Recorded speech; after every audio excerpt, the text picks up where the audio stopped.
That's where I'm at now. I am at Park's funeral home, and everybody that has known me for years and years and years, they know why I probably picked Park's funeral home. Is because when our daughter Rachel passed away, this is where we came. I have got to introduce you to this lovely young lady, and she'll do her proper introduction of who she is and where we are and give us a little history about how she got here. Hi everyone, I'm Hannah Parks. I'm the fourth generation of the Parks family serving the community. My great grandfather, John Parks Sr., actually opened the funeral home in 1940. And then from there on, my papa, John Parks Jr., came into it. And then it was my father, my aunt, my uncle, who were the third generation, and now it's just me as the fourth one, trying to continue this family legacy for many, many more years to come.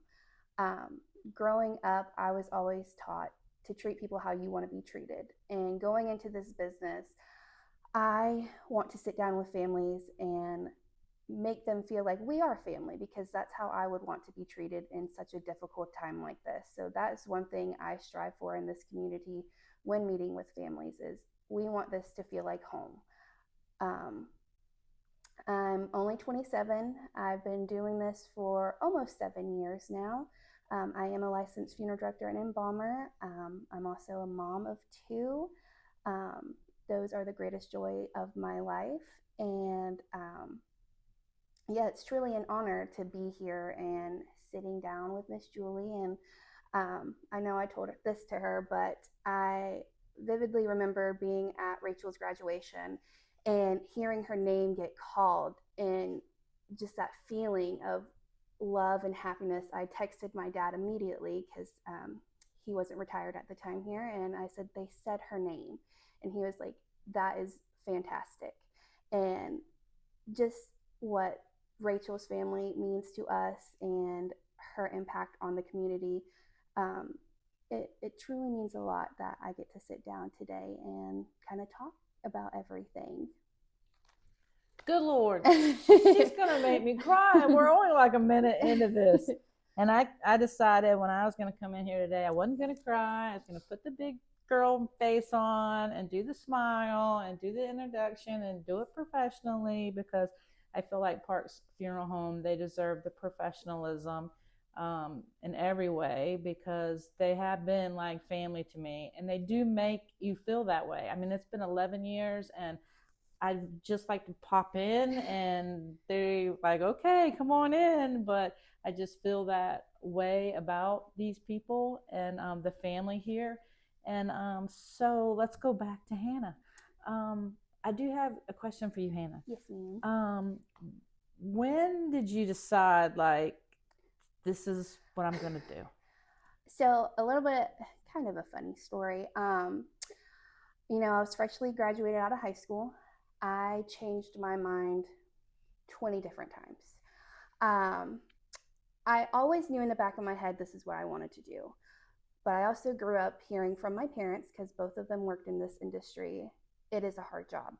You are working with people during the worst time of their life. You are their therapist, their friend, the person they can yell at, the person they can cry at, the person that they need. So I got to experience that hands-on with both of my parents. And this is a very hard business to be in, but it's also so rewarding at the same time. And I knew that because I knew the impact that my family has made on other families in this community. So one day I decided I was going to apply for mortuary school, and I did not tell anybody. I kept it to myself. And at the time, my mom was diagnosed with breast cancer. So it was really, really hard for me to even think about doing anything else. Um, but I got an email one night saying I got in, and I said, Mom, surprise, I'm going to mortuary school. And of course, she was proud, but that was a very hard time in my life because my mom is my person, and she would have chemo treatments the same days I was away at school. But I said, I will take off. I won't go this semester right now. I'll be with you. And she told me, no, you're going to go and you're going to get this done and I will be okay. So I've always had that type of relationship with my parents. They knew I could do it. They knew I wanted to do it. And they were always going to be there. And also my godparents too. But yeah, it was always something that I wanted to do, but it's hard. I think a lot of people from the outside in, no one wants to talk about death. It is something very difficult to talk about, but it needs to be talked about because it's something that's going to happen to everyone. I like for example, for my friends and stuff who are young in my age, write it down, write what you want planned down, tell someone, because you never know when it's going to be your last day. And grief is hard. There are no words to even describe how grief treats one person because it's not the same for everyone. So I want to make it a point to be able to talk about death, to be able to just give some peace to families that it's one step at a time.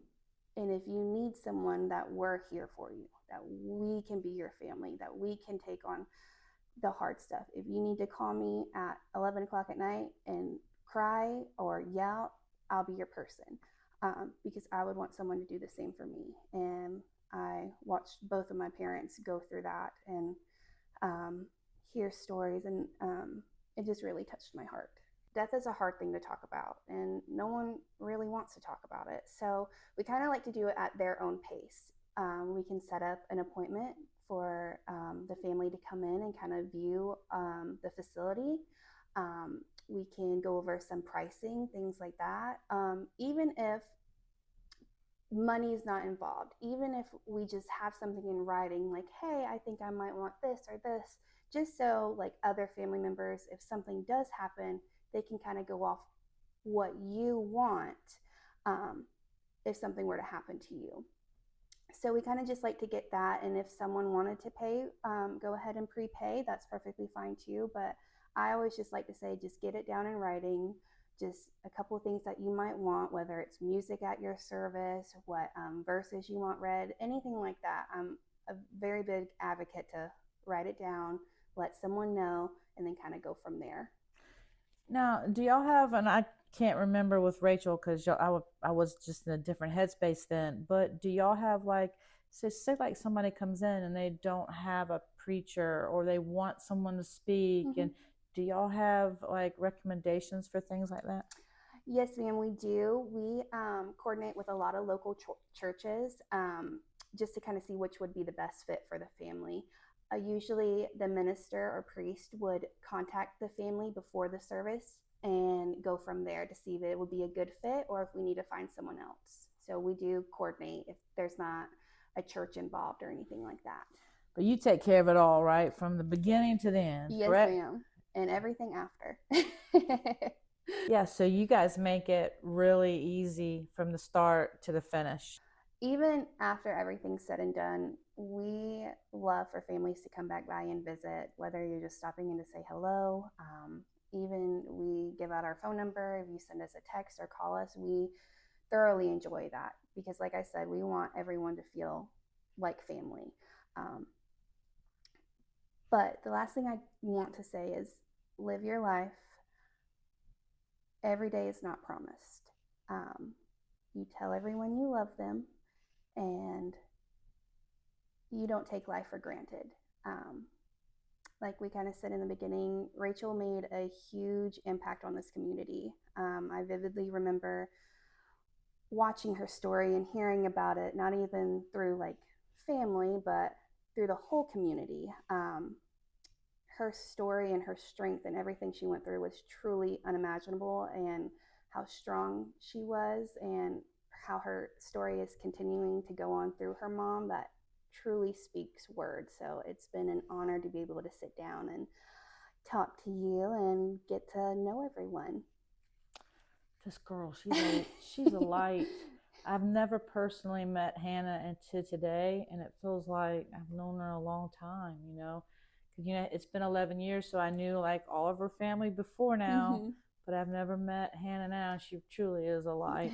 But Hannah, can you give us like a tour and kind of give us an idea of what's here? Now, in this room right here, would people come in here? They can. This is one of our rooms that we can come in and kind of sit down and talk. I'm just gonna leave that there. That's fine. Yes, ma'am. Okay. So if you come down this way, gotta turn some lights on. So how old is this building, Hannah? So it was originally a house built in the 1840s. But in 1940, my great-grandfather came down here and converted it into a funeral home. So since then, that's what it's been. This is a beautiful place. Let me turn on the other light. So this is just one of our parlors for like a visitation where families can come in and view their loved one. I love it. It's very nice. And then I remember this room very, very well. Too many sad occasions for that. And then this is our conference room where we typically meet families at. Okay, I thought that was a real dog. That has been there since I was a little girl. Look how cute this thing is. Yes. Does he have a name? No, but okay. Any family, we always tell families to bring their dogs or animals. We're definitely big animal people. But this is our conference room where we typically meet families and sit down and kind of talk about everything. I remember that room too. Let's go in this one. This is our showroom where families can come in and pick a casket for their loved one or an urn. We have a bunch of different options. I know it is a little overwhelming. I personally think this is one of the hardest parts of making arrangements, just because it is kind of when reality hits that, wow, this is what we're having to do right now. But we do have a bunch of different options for everyone's loved ones. Look, take it from me. I think it is so much easier when you don't need it to come do it, okay? Because your emotions aren't in it when that time comes. But when we walked in here, look at this. Let me show you something. See how pretty that is? I think I ordered that one for me. Here, wait. I'll give you a closer look. I'm going, what is Julie doing now? Look, I'm not trying to poke fun at all, okay? I'm really being kind of serious. I think this is the one. Hold on. Okay. It's beautiful. But I mean, there really is truly something very respectful for everyone and every taste and anything that you need done and your wishes. And Hannah and the whole team here, they'll help you out and make it easy for you and comforting for you. And like she said, they don't pressure you. And, you know, they just, like I think when I came in this room, they just followed me around and just let me, and then like kind of respectfully just stood in the back and they're letting you know that they're there for you and just giving you your space. But come before you need to if you can. So that's kind of... Hannah, I really appreciate all this. Yes, ma'am. It was an honor. You are just the sweetest and just, you're so professional and so inspiring for a young lady. And, you know, I'm so glad to be able to spotlight this so people could take a glimpse inside that have never been here. Maybe they just moved to the area and they passed by this beauty, because the building itself outside is beautiful. Thank you. It's very it's a great addition, you know, as a funeral home could be, the beauty of it outside. Well, thank you. But thank you so much.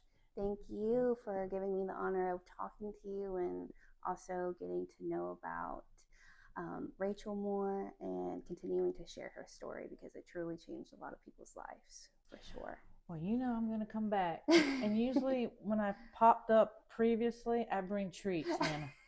Okay, I bring donuts and comfort food because I know that, no disrespect, but I don't think y'all are probably tired of flowers. So I bring the food and the comfort. Well, I heard you have some puppies too, I do have. so you can bring them too. Okay, so next time that I come up here, I might be bringing all the dogs, and Yes. me and Hannah will be just sitting around greeting people. Yes. But Hannah, we're just gonna tell everybody bye. Bye. Bye, and y'all have a good night, good day, stay blessed, and make Yes. sure you remember all of your loved ones to tell them that you love them. Yeah, because you just never know. That's All right. Bye. Love you.